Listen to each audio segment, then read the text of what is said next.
Good morning. 9:15. A lot of work's been done so far. We're up here in Whippany, New Jersey. Wonderful client who was gracious enough to wait for us, and I'm glad she did, because we're on day one here, working in conjunction with the client's roofer, as the entire roof, including the sheathing's been torn off. We're using palm sanders connected to HEPA vacuums,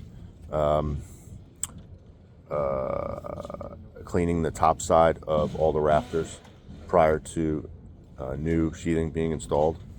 And the pitch of this roof is such that the edges along the soffit are going to be somewhat inaccessible for like perfect cleaning, but not anymore, because a lot of the ceilings are coming down on the second floor, and that's what we're taking a look at right here. So this particular room was a huge question mark, because this is the client's son's bedroom, and he's been symptomatic, and everybody's kind of wondering why. And what we have here is the evidence why. Honestly, most of the ceilings, at least around the perimeter, we don't have access to everything yet, because we left the plywood decking on the floor of the attic in place just for the roof demo. We've removed the insulation at the perimeter. That's difficult to remove. We're about to vacuum all of these surfaces, knowing that we're going to be removing the ceiling from below. But just because of the accessibility issues, so while we have access, we're going to take advantage of that access.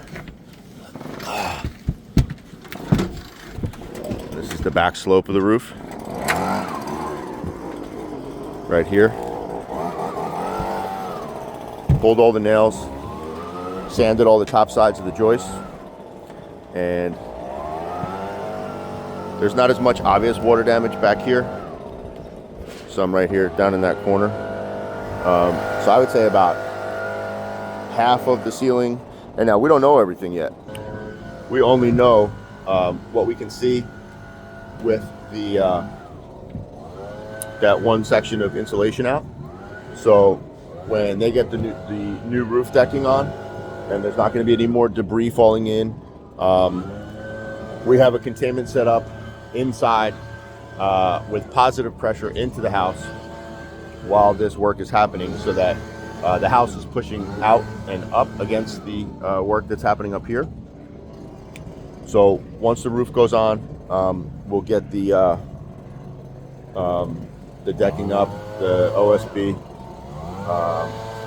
and get the rest of the insulation out, and see if it was just isolated to the perimeter, or if the whole second floor ceiling is coming down. That would be a shame, but they're going to be in this house. Finding stuff like this tends to upset clients, and the reality is that you want us to find it. You don't want us to miss it. You don't want your inspector to miss it. And we have the benefit of access. We have the benefit of open structure that inspectors don't have. So a lot of times people say, well, my inspector missed that. Well, we get to see much more than the inspectors do, because there's only so much that they can tear open your house, without proper engineering controls, and for the budget that everybody has for testing and inspection versus the remediation budget, which is dramatically more expensive. But this is good news, because when you can't explain the symptoms of a sick child or your own symptoms, and you're looking for answers, it's good when we can find them on day one, and help move forward. There's a 50-50 chance that the entire second floor ceiling is going to have to come down, but only time will tell. We'll keep you updated. Again, Whippany, New Jersey. Happy to be in New Jersey. Feels good to be home for a couple days, but I'll be headed back to North Carolina, and then I'll keep you updated on that one too. That's a monster. See you soon.